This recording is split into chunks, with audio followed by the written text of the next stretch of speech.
Bienvenue dans Paroles d'Histoire, un podcast consacré à l'actualité des livres, de la recherche et des débats en histoire.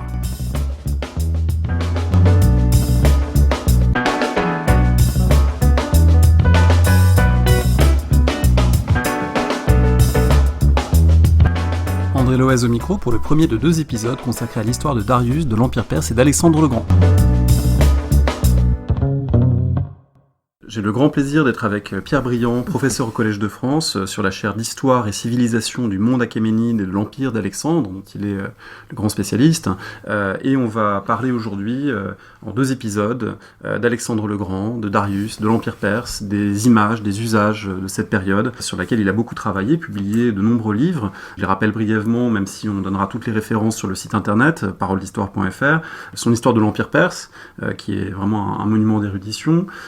Plus récemment, un Alexandre des Lumières et un Alexandre exégèse des lieux communs, 2 livres qui fonctionnent un petit peu en duo autour de la manière dont l'histoire d'Alexandre a été racontée, déformée, modifiée, appropriée à travers le monde, à travers l'histoire. Un livre aussi tout à fait original, La lettre ouverte à Alexandre le Grand, dans laquelle il s'adresse à lui très directement pour essayer de régler quelques-uns des problèmes que pose son histoire.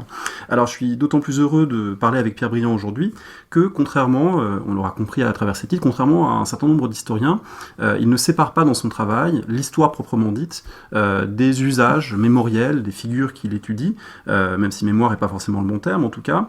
Tout son travail montre qu'on ne peut pas faire l'histoire d'Alexandre le Grand et de l'Empire perse sans faire en même temps l'histoire des manières dont cette période a été perçue, appropriée, déformée, et ce dès l'Antiquité, puisque les sources antiques sont d'un abord complexe pour étudier la période. Alors on va aborder dans un premier temps l'histoire d'Alexandre et de Darius, une histoire qui a longtemps été racontée principalement à travers les sources narratives grecques, qui étaient de l'abord le plus facile pour l'aborder, et puis, depuis quelques décennies, un renouvellement massif a eu lieu, parce qu'on a commencé à prendre en compte les sources orientales, les sources achéménides, les sources venant de l'Empire perse lui-même, et ce renouvellement, Pierre Briand, vous y avez fortement contribué. Qu'est-ce qui vous a poussé à essayer d'adopter ce regard, on dirait peut-être aujourd'hui un regard à parts égales, sur l'histoire de cette période? Merci de votre invitation, je suis ravi d'avoir cette conversation avec vous et avec vos auditeurs. Moi, ce qui m'a amené à tout ça, d'abord, je ne suis pas le seul à avoir contribué, mais j'ai contribué à un mouvement qui est plus général. J'ai contribué parce que très vite, lorsque j'ai commencé à travailler sur Alexandre le Grand, ça remonte à plus de 40 ans tout ça, j'ai été toujours frappé dès le départ sur le fait qu'on m'expliquait gravement partout que tout avait changé avec Alexandre le Grand. Donc on passait d'une phase A à une phase B. La phase B, c'est Alexandre le Grand et la suite est ce qu'on appelait à ce moment-là dans tous les livres l'hellénisation du monde antique. Mais on m'expliquait jamais ce qu'était la phase A, donc qu'on ne définissait pas. Et donc je me suis dit, c'est pas possible de dire qu'il y a un changement entre A et B si on m'explique que B a tout changé sans m'expliquer ce qu'était A. Et donc tout simplement, j'ai été amené très vite à essayer de remonter dans le temps, de voir un petit peu ce que je ne savais pas être l'histoire achéménide, parce que lorsque j'ai commencé, il n'y avait pas énormément de manuels que je pouvais utiliser. Et donc, très vite, j'ai commencé à faire ce chemin. Et le mouvement que vous définissez m'a été un peu, j'y ai été conduit par une interrogation qui est la suivante. Très vite, je me suis aperçu que j'ai toujours été passionné par l'histoire coloniale. Et la littérature coloniale et le discours sur la colonisation. Et en lisant de nombreux ouvrages, articles sur la conquête d'Alexandre, j'ai été frappé très vite par l'homologie des termes, des concepts, des raisonnements, des images, dans l'un et l'autre, à tel point qu'on pouvait quasiment plaquer le raisonnement colonial sur l'histoire d'Alexandre, ce qui a été fait d'ailleurs. Et donc j'ai fait une première recherche là-dessus, à partir du manuel du Gondère dont j'avais trouvé une collection à Toulouse dans les années 74-76. Et je me souviens d'ailleurs qu'une des premières expériences, c'est que j'avais préparé un dossier là-dessus. Et avec quelques collègues, on faisait de la formation continue des professeurs de collège autour de Toulouse. Et lorsque j'ai été leur présenter ce dossier, en leur expliquant comment je l'avais fabriqué à partir des manuels eux-mêmes, ils sont tombés de leur chaise, si je puis dire, mais en me disant, mais c'est ce qu'on enseigne, nous. Mais je lui dis, oui, vous enseignez ça parce que vous avez été formés, etc. Et donc, je leur ai montré à quel point, en fait, il y avait besoin d'une modification des points de vue, surtout des questions, des interrogations, et que on ne pouvait pas se sortir de ce méli-mélo, de cette imbrication d'images, de raisonnements, de mots, de terminologie, sans faire l'histoire de l'histoire. Comment, et ça c'est ce qu'on appelle l'historiographie, que moi j'appelle une autre manière, mais qui revient même, hein, l'histoire de la construction des raisonnements interprétatifs, ce qui revient strictement même, mais surtout comment, à quel moment, à un point donné, il y a une interprétation qui s'impose, puis elle est transformée, etc. Mais comment, à partir de quoi, elle est transformée? Et là, on s'aperçoit à quel point le présent transforme le passé. Alors, c'est une banalité que de dire, je le sais bien, mais dans ce domaine-là, ce n'était pas tout à fait une banalité. Et donc, tout naturellement, j'ai été amené à aller voir de plus près ce qui se passait dans la phase A, à l'époque Achéménide. Donc, peu à peu, je me suis immergé dans ce monde extraordinairement complexe, dans la mesure où, si les sources grecques, vous en avez parlé, sont toujours utiles, on a maintenant une variété, une abondance, une variété de sources autochtones, si je puis dire, dans toutes les langues, plus des sources archéologiques, iconographiques, numismatiques, qui fait que on pourrait presque maintenant reprendre l'histoire de l'Empire perse sous une autre forme, c'est-à-dire faire l'histoire de l'Empire perse avec presque uniquement les sources autochtones. Donc maintenant, c'est ça la révolution. Se passer d'Hérodote. On pourrait exactement se passer d'Hérodote, même si je ne le ferai pas parce que c'est un peu absurde de dire qu'on va de revenir en arrière, de tout transformer en changeant simplement le sens de la transformation. Mais disons que autant il y a 30 ou 40 ans, on pouvait faire l'histoire de l'Empire perse sans utiliser massivement les sources classiques, surtout pour l'histoire narrative. Hein. Mais en revanche, maintenant, on peut faire l'histoire de l'Empire perse de l'intérieur, sans accorder autant de place à l'histoire narrative qu'on le fait d'habitude. Alors en même temps, ce rééquilibrage avec l'utilisation de sources d'origine de l'Empire achéménide, de sources indigènes ou autochtones, il n'est pas si évident. Vous le montrez en particulier dans votre livre Darius dans l'ombre d'Alexandre. Ces sources ne nous disent pas tout, ces sources restent lacunaires, et il y a un parallèle qui m'a beaucoup frappé en vous lisant, c'est le parallèle des tombeaux des deux rois. Darius est le roi vaincu par Alexandre, Alexandre c'est évidemment le grand conquérant. Dans les deux cas, on ne connaît pas exactement où se trouve leur tombeau, mais pour des raisons bien différentes. Est-ce que vous pouvez l'expliquer ? Oui, absolument. Pour Alexandre, tout le monde sait que après sa mort, son corps a été emporté en Égypte par Ptolémée, dont on sait qu'il a construit un tombeau magnifique à Alexandrie, lui ou son successeur d'ailleurs, et qu'on sait aussi que beaucoup de chefs d'empereurs romains sont venus saluer Alexandre dans son tombeau, mais on ne sait pas où est le tombeau d'Alexandre. On sait qu'il est à Alexandrie, mais on ne peut pas le trouver. En revanche, pendant très longtemps... On le cherche encore ? Il y a des archéologues qui ont encore l'espoir de mettre la main dessus ?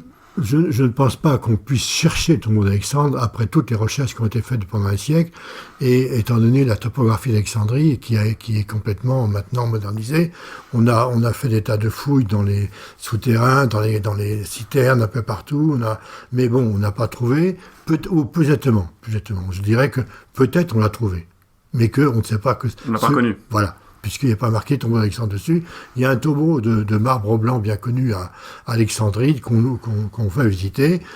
On dit parfois, mais peut-être après tout que c'était le tombeau d'Alexandre. Mais bon, probablement on ne l'a pas trouvé. En revanche, pour Darius III, pendant très longtemps, on a dit, voilà, il y a Persépolis, vers le sud, un tombeau isolé qui n'est pas fini, ce qu'on appelle la tombe inachevée d'ailleurs, et dont on a pensé toujours, on a dit depuis les années 20, depuis la visite d'un premier archéologue allemand qui a reconnu ça en disant c'est le tombeau d'Arius III, alors que personne ne peut dire que c'est le tombeau d'Arius III, c'est même pas un tombeau, c'est une espèce d'essai de fabrication d'un tombeau qui remonte d'ailleurs peut-être à 5e siècle, non pas 4e siècle. Et donc, il y a cette opposition entre ces deux rois, dont la mémoire a complètement disparu, au-delà d'un tombeau qui est manifestement pas le sien, et dont l'autre, au contraire, dont la mémoire écrase l'ensemble, pendant qu'on cherche en même temps son tombeau. Une mémoire qui l'écrase, en sachant que cette mémoire est malgré tout difficile d'accès en raison de sources qui sont tardives également pour Alexandre, qui sont ambiguës pour Alexandre, et de sources perdues. Vous dites, en particulier dans vos ouvrages, qu'il y a un grand regret, ce sont les archives d'Alexandre, les archives quotidiennes de l'Empire, dont on ne dispose pas vraiment, on peut les reconstituer par bribes à certains endroits, mais le fonctionnement quotidien de l'Empire, qui permettrait d'ailleurs de lire des continuités entre Darius et Alexandre, ce quotidien nous échappe. Elle nous a échappé, elle nous échappe encore essentiellement. On sait qu'il y avait des archives, évidemment, puisque on a des textes anciens qui montrent très clairement qu'il y avait dans la tente d'Alexandre, c'est un palais démontable, hein, une salle des archives qui ont brûlé à un moment donné. Ces archives étaient sur matériaux périssables, évidemment. Donc on en a des échos à travers des inscriptions grecques d'Asie mineure, où les cités retranscrivent des lettres qu'ils ont reçues d'Alexandre. Mais en revanche, ça c'est vrai, globalement c'est vrai. Mais en revanche, il y a des documents nouveaux qui montrent un petit peu comment fonctionnait l'Empire. En particulier, on a découvert en Afghanistan, sont apparus sur le marché à Londres en l'an 2000-2001 un lot de documents écrits en araméen sur Pau, et ces documents araméens sont l'émanation de la chancellerie du satrape de Bagh, du satrape du gouverneur de la Bactriane, donc en l'est dans l'Afghanistan actuel, de l'époque achéménide. Voilà, c'est les régions les plus extrêmes au nord-est de l'Empire perse. Exactement. Et donc on a pu mettre la main sur une partie des archives de satrape de Bactre, et on voit très bien, alors, ces archives sont datées beaucoup sont datées d'Antaresès 2 ou 3, et puis un certain nombre de Darius 3, et puis tout d'un coup on voit apparaître des documents, mais dans la continuité, sans qu'il y ait seul le nom du roi change. On voit des documents du même nom qui sont datés d'Alexandre. Et ces documents datés d'Alexandre reprennent exactement la même formulation, donc derrière il y a la même technique d'administration, la même technique d'utilisation des ressources, de prélèvement seulement des ressources, d'utilisation des hommes.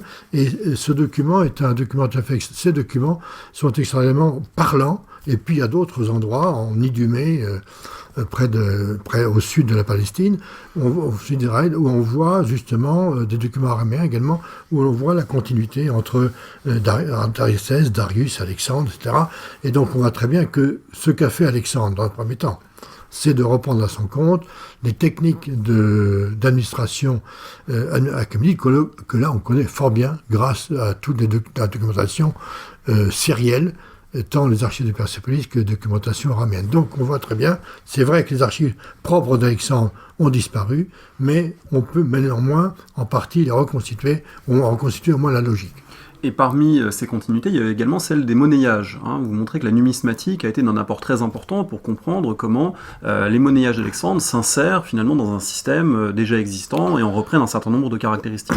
Alors, peut-être un tout peu nuancer ce que vous dites. C'est-à-dire que ce qui est vrai, c'est que traditionnellement, on disait que grâce à la victoire d'Alexandre, on assistait à une monétarisation de l'Orient, comme on dit. Bon, en oubliant que sous les Achéménides déjà, eh bien, les monnayages existaient très largement. Il y a des monnayages frappés par l'administration royale en or ou en argent, les darics ou les cycles d'argent, sur lesquels figurait une image du roi. Et puis, vous aviez également des monnaies frappées par des puissances occidentales, les cités grecques d'Asie mineure, les cités phéniciennes également. Ce qui est vrai, c'est que jusqu'ici, en Babylonie par exemple, ou dans toute la partie orientale de l'Empire, la monnaie ne circulait que très peu. Et donc on disait, il y a une transformation brutale qui s'opère à l'époque d'Alexandre. L'usage de la monnaie apparaît partout. C'est pas tout à fait vrai. L'usage de la monnaie n'apparaît pas partout de manière égale. Il se poursuit cet usage dans les parties qui étaient déjà monétarisées, les parties occidentales, mais en Babylonie ou dans l'Est, les monnaies circulent, mais n'ont pas une importance considérable. Ce qu'il faut bien voir, et c'est là où on voit que la connaissance de l'Empire achéménide est indissociable de toute recherche sur Alexandre, c'est que s'il n'y avait pas de monnaie, par exemple en Babylonie, on utilisait un instrument qu'on peut appeler un instrument d'échange monétaire, c'était l'argent pesé. L'argent pesé jouait dans les échanges le même rôle que la monnaie, même si la monnaie présente des avantages techniques qui sont indéniables.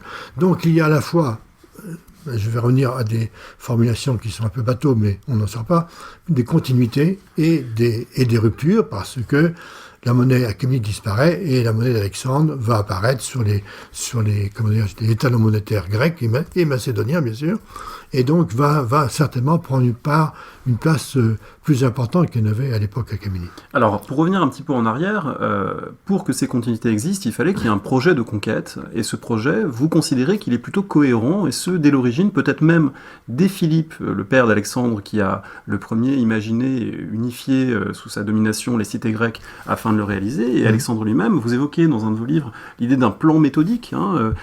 Il y a un débat là-dessus. Certains imaginent que la conquête serait venue en chemin, que initialement il se serait simplement agi en partant face à l'Empire perse de conquérir ou de libérer, comme on pouvait le dire, l'Asie mineure. Pour vous, il y a quelque chose de plus ample pensé dès l'origine ou assez rapidement? C'est un peu mon impression, c'est un peu mon sentiment. C'est vrai que je ne peux pas prouver absolument ce qu'il en est.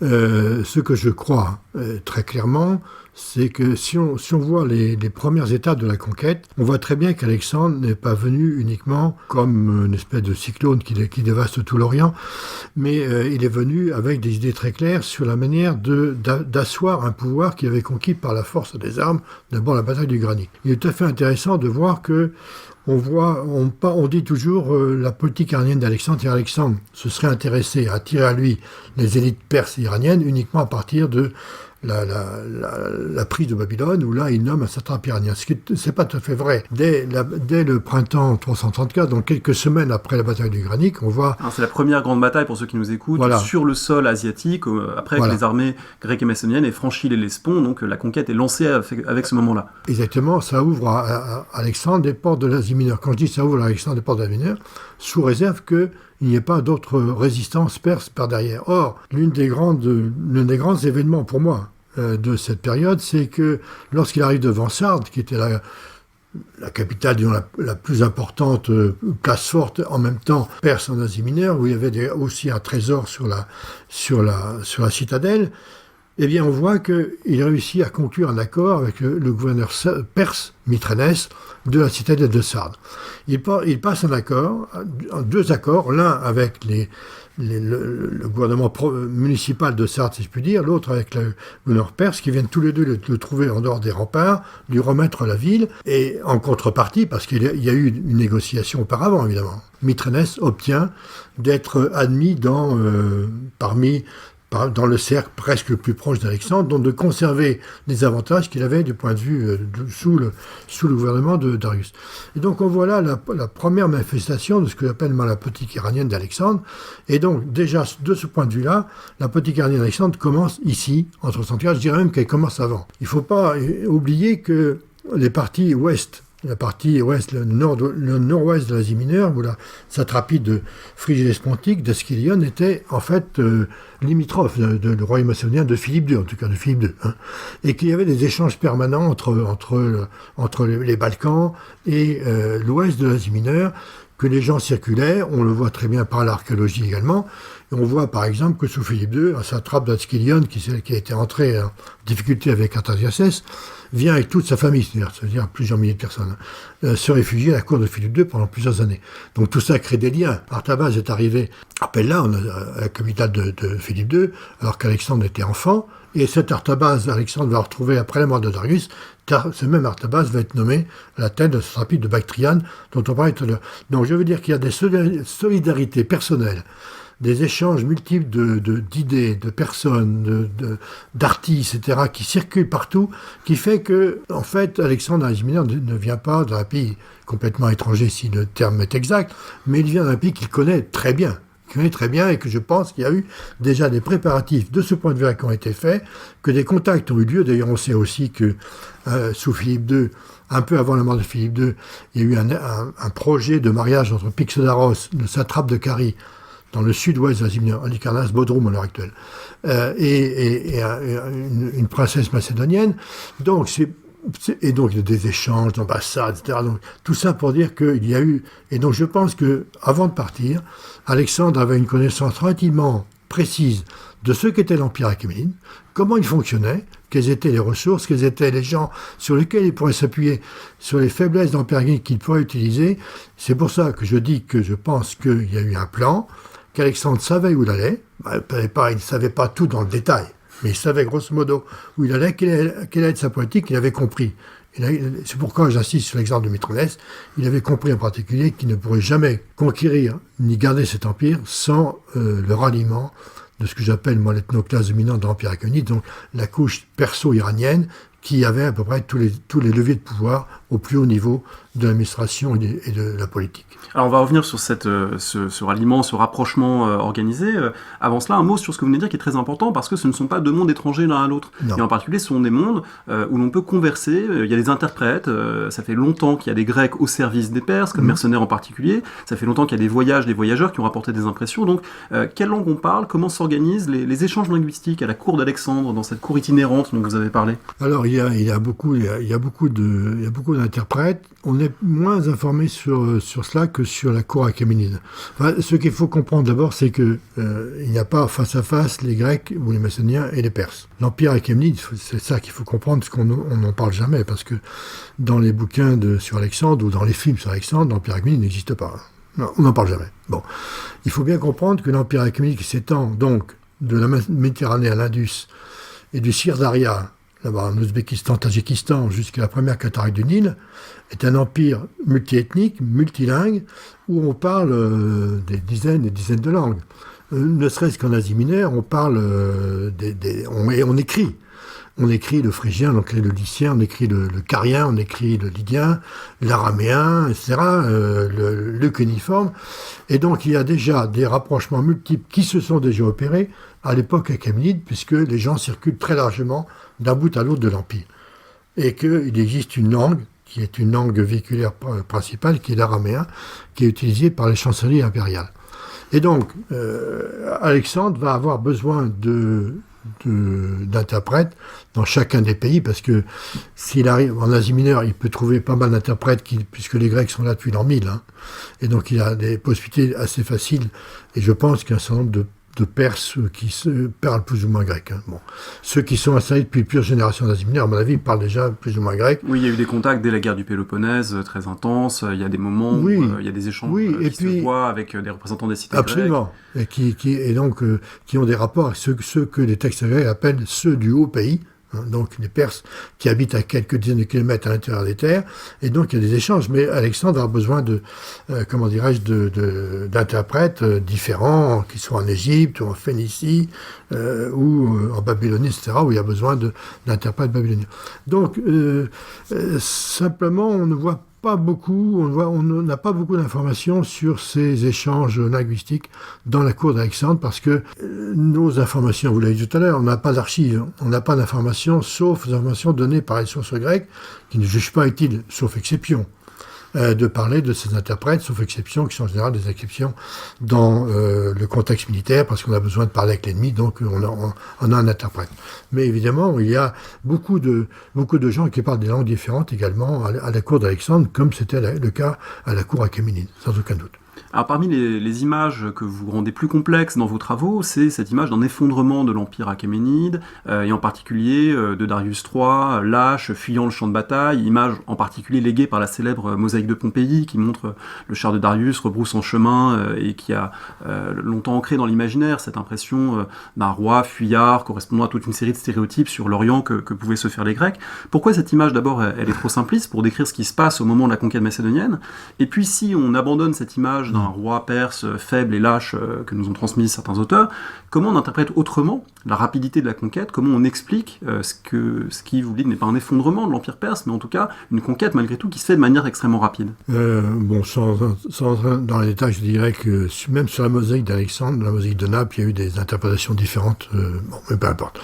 Mais donc on voit très bien que ces stéréotypes, ces lieux communs ont été légués par l'Antiquité, mais qui ont légué par l'Antiquité même avant Alexandre, puisque ce sont les mêmes stéréotypes qui étaient utilisés au 5e siècle, 4e siècle dans les sources grecques pour parler des guerres médiques. On retrouve la même chose, d'un bout à l'autre de l'histoire. Et en plus, lorsque, à l'époque moderne, les Européens ont été face à face avec l'Empire ottoman, ils ont même déjà à l'époque byzantine, il y a déjà une première assimilation entre les attaquants ottomans et Darius III.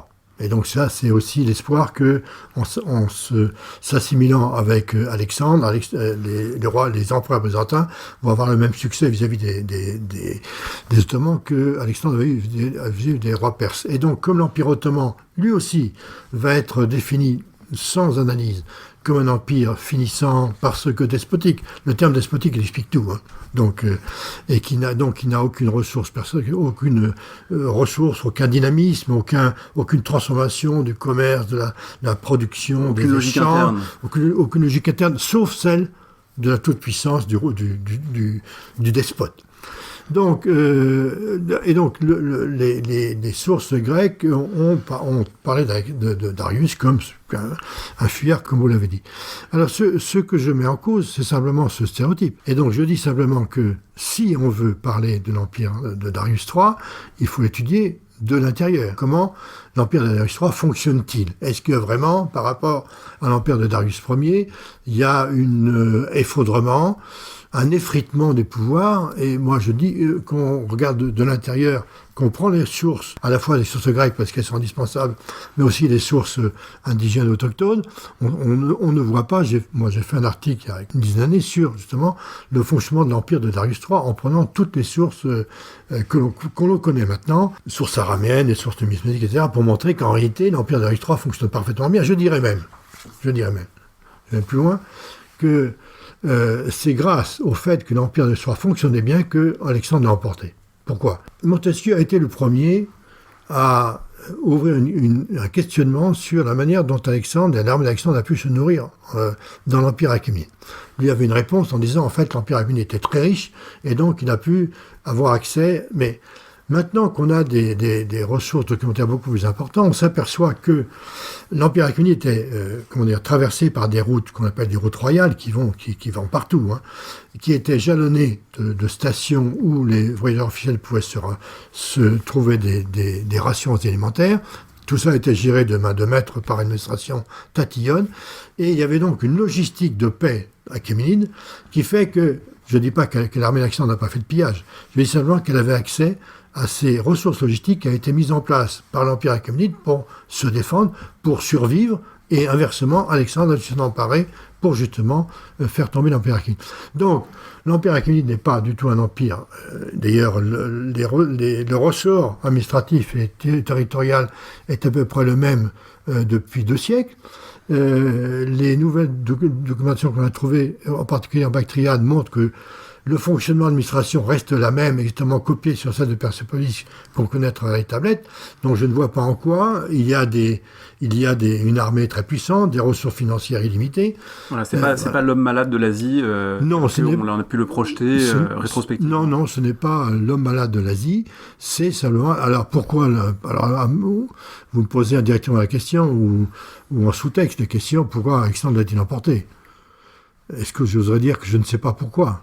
Parce qu'il a remporté des victoires sur le champ de bataille.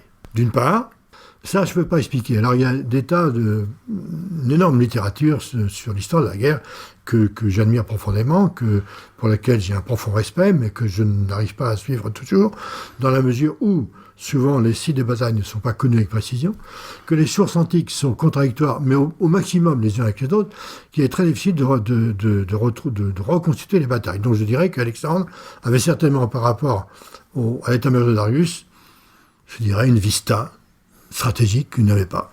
Et que d'autre part, il y avait à l'intérieur de l'armée d'Alexandre des supériorités techniques ou tactiques qu'on ne trouvait pas dans d'autres cas.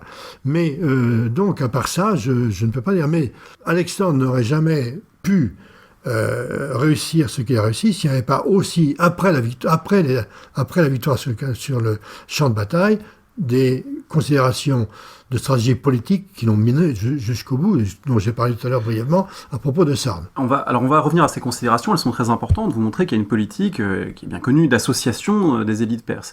Et en même temps, dans cette politique d'association des élites perses, intégrer un certain nombre de gens au gouvernement de l'Empire, il y a un moment, il y a une rupture, il y a un problème. C'est lorsque Persépolis est incendiée, ou qu'un incendie, peut-être partiel au départ, ravage une partie de Persépolis, et vous prêtez beaucoup d'attention à cet épisode, parce que il y a une contradiction ici. Hein. Si on essaie de s'associer l'élite perse, comment expliquer qu'Alexandre ait incendié ou fait incendier l'un des lieux les plus emblématiques, les plus précieux aux yeux des Perses?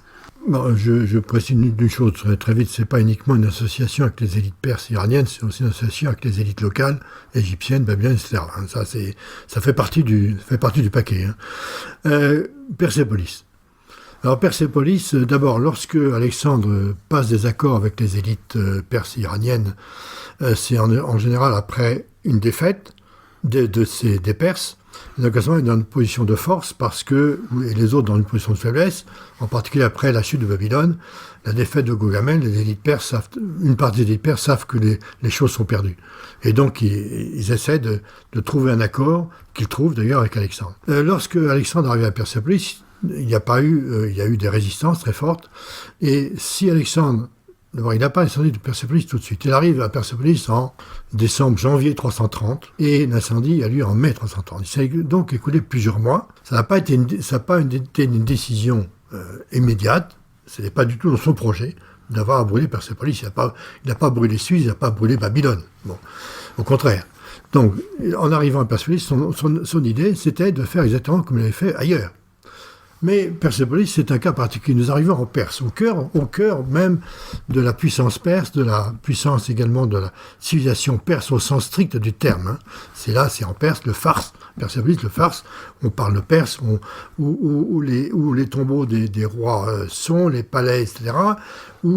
Et dans leurs inscriptions, les grands rois disent toujours ils sont rois des rois sur tous les pays sur cette grande terre, mais ils sont aussi rois en Perse, et lorsqu'ils ont des prières vis-à-vis d'un roi Mazda, par exemple, ils lui demandent de protéger cette terre, ce pays perse, qui a de bons soldats, de bons chevaux, etc. Bon. Donc il y a un rapport spécial entre le roi, l'idéologie monarchique et le pays peuple perse. Bon. Lorsqu'Alexandre arrive en janvier 330 à Persépolis, donc il est dans une position spécifique. Il n'a pas à négocier avec des chefs provinciaux, il a à négocier, d'ailleurs je ne sais pas avec qui il va dire, enfin avec la noblesse perse qui est là. À cette date-là, Darius est toujours vivant. Il est à Ecbatane au nord, il prépare une nouvelle armée. Personne ne peut dire s'il va réussir, mais personne ne peut dire qu'il va échouer. Il y a donc encore un espoir, et je pense qu'il y a dans les textes classiques, dans cette période qui va de janvier à mai 330, il y a des indices qui montrent qu'il y a eu une résistance en Perse, qu'il n'y a pas eu le ralliement massif, ou en tout cas massif de la noblesse, hein, auquel Alexandre peut-être s'attendait. Et donc on le voit mener des opérations militaires en Perse, s'emparer des là. Et il y a un moment donné, je pense, il a dû choisir entre deux politiques possibles. Ou bien quitter la Perse en laissant la Perse derrière lui insoumise, ou en tout cas pas ralliée, ou bien, avant de partir contre Darius, il fallait faire un geste pour montrer qu'il n'y avait pas il n'y avait plus de négociation possible. Il y avait un vainqueur et un vaincu. Il y avait un vainqueur et un vaincu. Si les vaincus n'acceptaient pas leur position, il fallait leur faire comprendre. Et je pense que Persépolis n'était pas un geste à l'Asie, comme on dit souvent, c'est un geste vis-à-vis des Perses, et donc, en leur disant, maintenant c'est fini, vous vous ralliez, ou vous disparaissez. Et donc, effectivement, Arien fait tenir une conversation entre Alexandre et Parménion, qui lui dit, mais comment, c'est idiot, tu es en train de détruire ce qui maintenant t'appartient. C'est dit en partie, mais ça résume un peu la situation, mais Alexandre a fait un choix stratégique. Il ne pouvait pas continuer en laissant un pôle d'éventuels ressentiments ou d'éventuelles même rébellions derrière lui. Et donc, il a pris cette décision dont on dit, mais c'est certainement vrai, qu'il a regretté plus tard. Et lorsqu'il revient de l'Inde, qu'il passe à Persépolis une nouvelle fois, Arien dit qu'il regrette beaucoup ce qu'il a fait. Mais il regrette pas tellement ce qu'il a fait, d'ailleurs. Il regrette ce qui s'est passé, ce qui est différent. Il regrette d'avoir été obligé de faire ce qu'il a fait. Bon, c'est pas un regret moral, hein. Simplement un regret de dire c'est dommage que j'ai pas pu réussir à faire ce que j'avais envie de faire. Donc l'incendie de Persépolis n'est pas c'est en contradiction, mais contradiction ponctuelle. En parlant de regrets possibles, il n'a pas eu le temps d'avoir ce regret. Il y a la question de l'héritier. Alexandre meurt sans héritier légitime. Son épouse, une de ses épouses, Roxane, est enceinte, on le saura plus tard, d'un garçon. Pour quelqu'un qui a beaucoup réfléchi, qui était bien placé pour connaître les problèmes de succession en Macédoine, comment expliquer ce caractère très tardif finalement de la préoccupation d'un héritier? Est-ce que, il y a quelque chose de paradoxal là aussi. Alors, les textes anciens disent que avant de partir dans son expédition, beaucoup de ses proches, de ses généraux, des membres de la cour macédonienne, lui, le pressaient d'épouser une jeune fille macédonienne, avant de partir, de telle manière que... Bon. Bon, il n'a pas fait. Alors pourquoi l'a-t-il pas fait? On explique cela parfois, c'est une explication parmi d'autres, hein, parce que après la mort de Philippe, mais maman, mais encore plus après la mort de Philippe, les dissensions étaient très profondes entre la noblesse macédonienne et la famille royale, que la famille royale n'était guère qu'au départ, bien avant Philippe, de primus inter pares, c'est-à-dire que elle devait négocier avec des clans familiaux royaux, nobiliaires, et donc Alexandre aurait voulu éviter de donner trop de pouvoir à la famille dont aurait été issue la femme en question. C'est une explication parmi d'autres. Maintenant, après tout, il s'est marié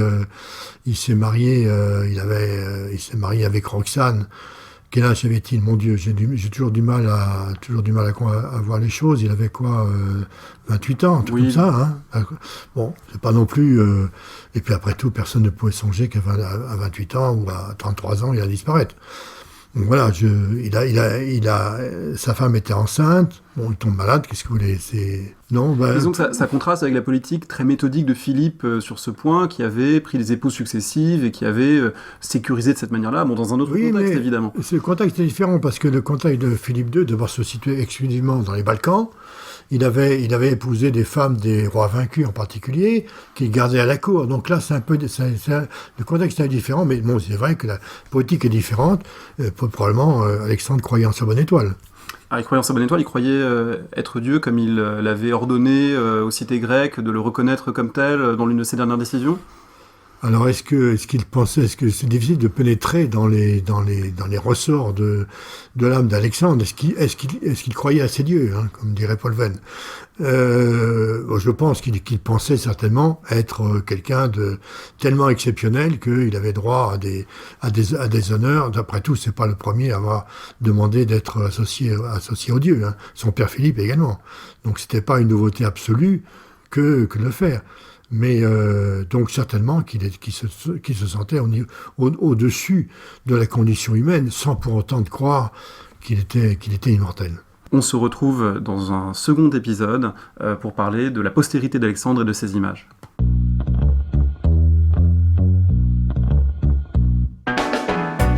Merci de nous avoir écoutés. Rendez-vous sur le site www.paroledhistoire.fr pour toutes les informations sur le podcast, pour vous abonner, écouter ou télécharger les autres émissions.